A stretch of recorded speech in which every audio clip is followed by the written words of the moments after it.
Drink to Jane, Grandma. What, do you need another cup of Joe? Just half a drop. Pass me my cup, will you, Janet? Janet, who do you think you're talking to? What's with the big face? Just a slip of the tongue. Calling your bride-to-be Janet was no accident.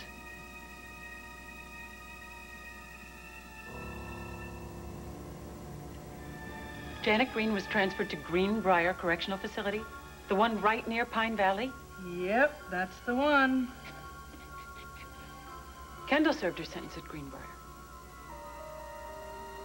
My wife is being held prisoner in the Pine Valley Hospital. He won't let me in to see her. Find me a way in there. I don't care how you do it. Just do it. That's telling whoever. What do you want? Not a thing. Actually, my life is perfect thanks to you. This job has really been a godsend. I don't know how to thank you. Just do what I hired you to do. I'm busy, so if that's it. Well, there is one thing I wanted to run past you. Make it quick. I have an idea for a story that I think is just perfect for tempo. A profile on a local celebrity. And I can promise you enough juice and enough sizzle to send sales straight through the roof.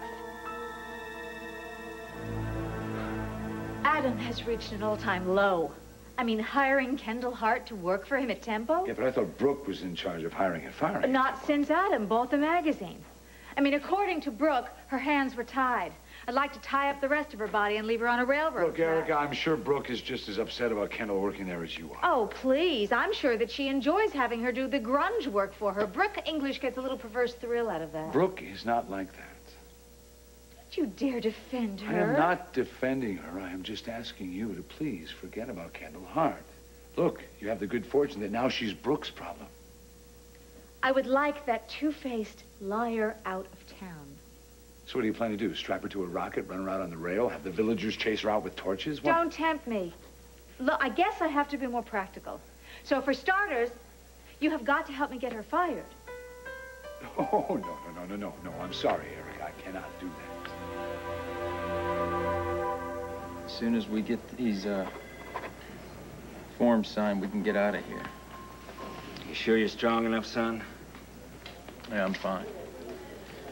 I'm glad you're here, Daddy. How long you staying for? That all depends on you, boy. Well, before I got laid up, I was getting packed and ready to move on. If it's okay, I'll head back home with you. Well, you're more than welcome. As long as you realize what you're giving up on. Well, I came here with nothing, and I'm leaving the same way. A quick getaway's the best bet for everyone. Come on, we'll drop these forms off at the desk.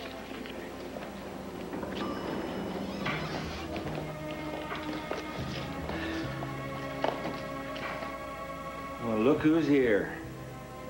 Little age doesn't give a damn whether you live or die.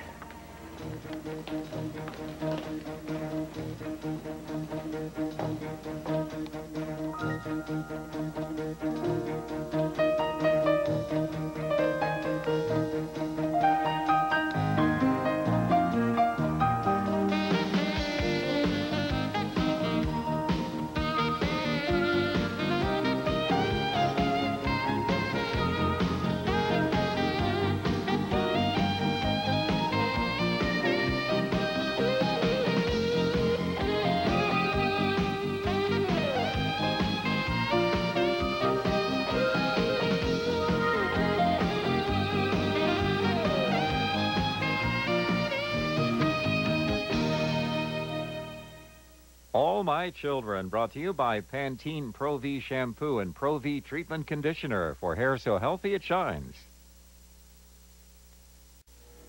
Jack, how can you possibly take Kendall's side after all she's done? Whoa, I'm not taking Kendall's side. Far from it, Erica.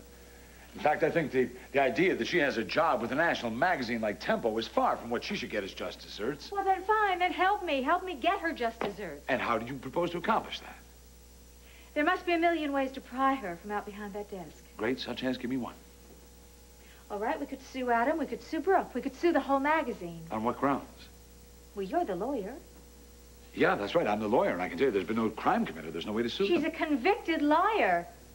But she's paid her price. She served her time. She could write for the Wall Street Herald if she wanted Oh, to. come on. Don't tell me that freedom of the press applies to ex-felons. Well, if it didn't, we'd be out about half our bestseller list now, wouldn't we? Look, Kendall could start up a magazine called Nasty Girls Quarterly if she wanted to, and there's nothing in the world that we could legally do to stop her. Well, I'm not going to let a few minor technicalities stand in my way. I mean it, Jack. I will do whatever it takes to get rid of that predator. You know very well, since the day she came to Pine Valley, she's been trying to destroy me. She's used Bianca. Did you know she wrote a book? She tried to, with lies.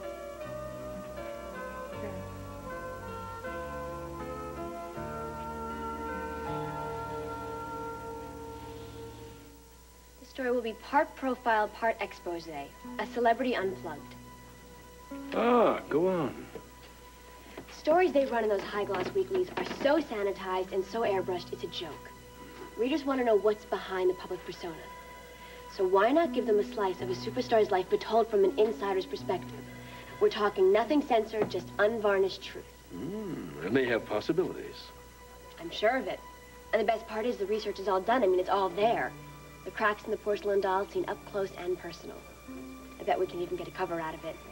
You give me a green light, I can have a rough draft on your desk by first thing next week. Just how stupid do you think I am? I don't think you're stupid at all. I mean, as a matter of You fact... really think I would let you use Tempo as a forum to crucify Erica? If you have lies to sell, take them to the Intruder. They're not lies, Mr. Chandler. It's the truth. I lived it. Well, I don't suppose you've run this proposed character assassination by Brooke. I thought I'd take it straight to the top. We'll take it back down to the gutter where it belongs. Please don't reject my ideas until you've at least read or... Wait, I want to make one thing perfectly clear to you. I don't like you any more than Brooke does. I didn't hire you out of pity, and that mournful expression that you wear forever plastered on your face inspires nothing in me but a mild disgust. As for your future in journalism, I suggest you stick to bungling Brooke's appointments and botching her phone calls. That's what I hired you for. So, slap the sneer back in your face and go make Brooke miserable. But leave me alone. That's enough, Daddy. Let's get out of here. I just don't get it. How does somebody turn their back on their own flesh and blood? You tell me. He walked out on Dixie. That wasn't life or death. Considering what happened to her mother, I guess that depends on who you ask. Take a good look here, Dixie, honey. This is your brother sitting in this wheelchair. Do you really want him to die? Of course not. I don't want anybody to die, and Dell knows that. I know how you came by your decision, Dixie, and I accept it. Oh, yeah? That why you sent your pappy by our house? What? Sure, I guess you bet old Seabone could do your dirty work for you, right? You went to see Dixie. I didn't mean to cause you any trouble, I told you to leave her alone, Daddy. How could you go behind my back? Well, don't expect me to apologize for trying to save your life. Look, Dixie, no matter how this looks, I did not send him to beg for me. I'm sorry if he bothered you. She is the one that should be sorry. And how do you figure that? She doesn't owe either one of you a damn thing. She's made her decision, and you said you were going to honor it. Look, you have my word. We'll leave you alone. Well, speak for yourself. My little girl is about ready to make the granddaddy of all mistakes, and I will not stand here and pretend that it's just fine with me. And who says you have a vote? You gave up your say the minute you walked out of her life. Dad, come on. I don't want to get into this, okay? Let's just go. That's fine with me. Yeah, walk on out. It won't change anything. I'm still your daddy. Wishing me gone won't make it so.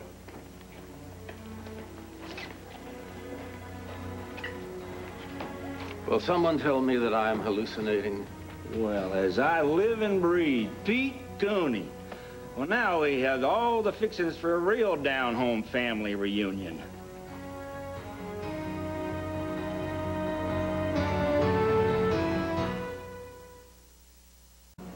Family? When did family ever mean anything to you? Uncle Palmer, don't get upset. A scourge on you and your family. You haven't changed. Just like turning back the clock. The gall of that man, Joyce. Are you all right, darling? I'm fine, Uncle Palmer. I just want to go home. Well, okay? no one's going to go anywhere until I get some answers. Now, what is that lowlife doing here? I'm looking after my son. He could die without Dixie's kidney. Well, good riddance to bad rubbish, and I hope he has the taste to take you along with him. Palmer, that is no way to talk. Now, you tell Dale you didn't mean that. I'd rather die first. There's so much talk about death and dying. Quick, somebody say a prayer. I say let's just go home and forget all about Seabone and Son. Seabone? Oh, now I remember where I know you from. You're familiar with this bed-hopping louse? Yeah, he was at the chicken shack. When? The other day when you and me was tussling about Dell. And you stood up for my son. I want to thank you for that. He stepped foot in my chicken franchise? So you are the Seabone uncle I've been hearing so much about. At your service. Don't you dare speak to my wife. How did a beautiful woman like you end up with that old rooster? I told you, you stay away from my family. If he ever shows up at the restaurant again, just call for the police. I can't have a guy arrested for ordering a 3-piece meal deal. Same old Pete, still giving your family orders. As I recall, that's how you lost Bessie. God rest her soul. How dare you? Are you low down? Now, is there anything else I can help you with? Excuse me, Miss Richards? Yes, Sheila? Instead of peaches, the warehouse just shipped us 100 cases of canned okra. If that's all, I really should attend to this Well, matter. if you could tell me something more about Janet Green's transfer to Greenbrier. Just what I told you. You family? No, no relation. So why the interest in Janet Green? Oh, I'm a reporter, actually. I'm doing a human interest story on Janet Green. How's she adjusting to prison life? Does she have any regrets? Would she kill again? That sort of thing. Huh, I see. Well, like I said, that's it. Excuse me, Miss Richards? Yes? There's going to be a riot unless you do something about that okra. You remember the pickled beets problem in '91? Look, I've got to go. I'm sorry you came all this way for nothing. Sheila, please buzz the visitor out. Yes, ma'am. FYI, that wasn't the kitchen on the phone. No? Nope. Why did you lie? To get rid of her. You mentioned something about Janet Green. Did you know Janet? You want the dirt on the crowbar killer? Pull up a chair, I'll give you a dish full. People call other people by the wrong name all the time. Wilma here said it was no accident. What's the skinny?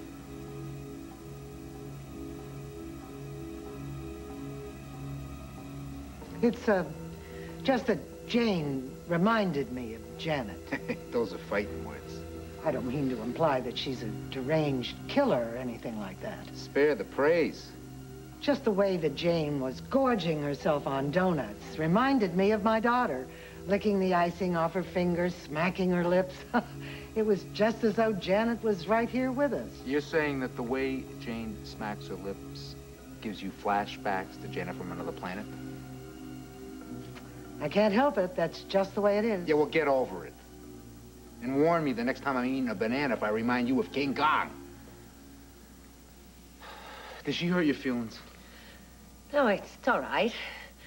I mean, if you really think about it, they practically sound like the same name. Jane, Janet. No. No little T turns my fiancé into a fruitcake. Well, look, there's no hard feelings. I mean, on second thought, I guess I've had enough. No, you take that donut and you have it bronze in honor of us getting engaged. All right, our first anniversary's paper, the second's cotton, third, double glazed. Oh, you got it. Let's seal that deal.